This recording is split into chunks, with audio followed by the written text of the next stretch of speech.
नमस्कार दोस्तों, आज के हमारे इस पावन वीडियो में हम आपके लिए लेकर आए हैं उत्पन्ना एकादशी की पौराणिक कथा, जो स्वयं भगवान श्री हरि विष्णु द्वारा युधिष्ठिर महाराज को सुनाई गई थी।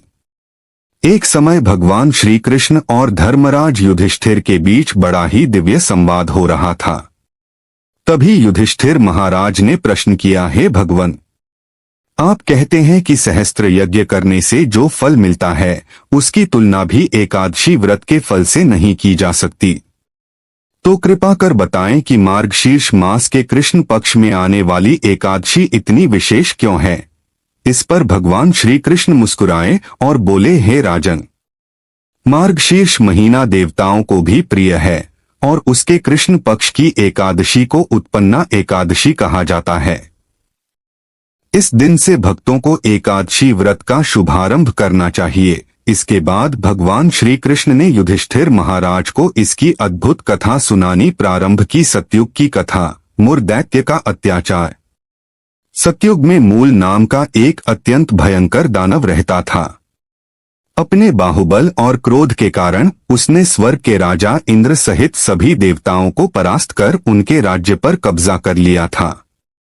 भारी संकट में पड़े देवता ब्रह्मा जी की अध्यक्षता में भगवान शिव के पास पहुंचे और बोले, हे भोलेनाथ, हमें इस दानव से मुक्ति दिलाइए। तब महादेव ने कहा, हे देवगण, इस घोर संकट से मुक्ति केवल भगवान श्रीहरि ही दिला सकते हैं, अतः आप शीघ्र ही उनकी शरण में जाएं। देवताओं की विनती सभी देवता शीघ्र ही क्षीरसागर पहुंचे और भगवान विष्णु से प्रार्थना करने लगे, हे कमलनयन, एक दैत्य नाड़ीजन का पुत्र मूर अत्यंत शक्तिशाली है। उसने त्रिलोक में आतंक मचा रखा है। सभी देवताएं उसके भय से डरे हुए हैं। हे प्रभु, हम आपकी ही शरण में हैं, कृपा कर हमारा उद्धार करें।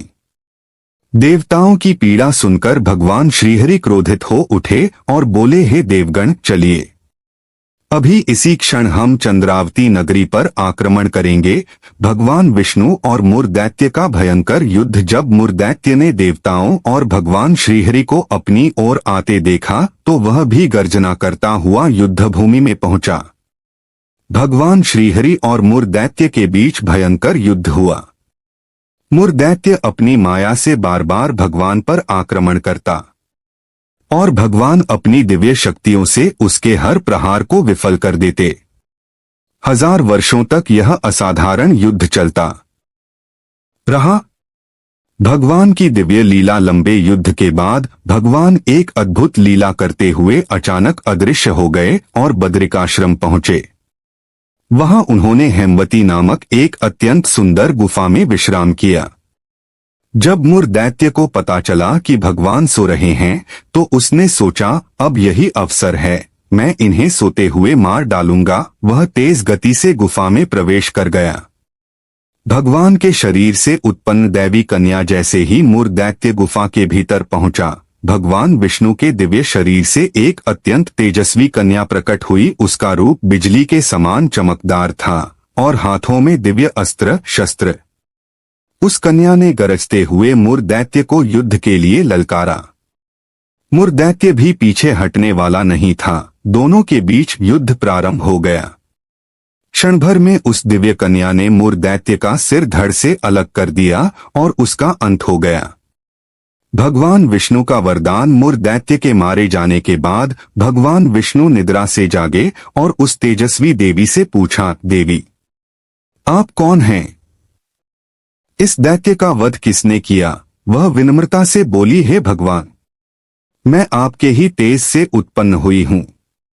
यह दैत्य आपको सोते समय मारना चाहता था, इसलिए मैंने इसका वध कर दिया। भगवान अत्यंत प्रसन्न हुए और बोले, देवी, मांगिए, मैं आपको वरदान देने के लिए तैयार हूं। देवी बोली, हे प्रभु, जिस दिन मैं उत्पन्न हुई हूं उस दिन जो भी व्यक्ति व्रत करे, आपकी पूजा करे, उसे पापों से मुक्ति मिले, सुख संपत्ति मिले और अंत में मोक्ष की प्राप्ति हो। भगवान बोले, देवी, आज से आप उत्पन्ना एकादशी कहलाएंगी। यह दिन संसार के लिए मंगलमय और पावन होगा। जो भी मनुष्य इस दिन व्रत करेगा वह समस्त पापों से मुक्त होकर मेरे धाम को प्राप्त करेगा। इस प्रकार उत्पन्ना एकादशी का उदय हुआ। इसी दिन से हर माह के 11वें दिन को एकादशी कहा जाने लगा, जो भगवान श्रीहरि का अति प्रिय दिन है। जो भी भक्त पूर्ण श्रद्धा और भक्ति से इस व्रत का पालन करेगा, भगवान विष्णु स्वयं उसकी रक्षा करते हैं। जय श्री हरि विष्णु। अगर आपको यह कथा अच्छी लगी हो तो लाइक, सब्सक्राइब और शेयर जरूर कीजिएगा। मिलते हैं हम आपसे अगली वीडियो में, तब तक के लिए जय श्री राधे कृष्ण। धन्यवाद।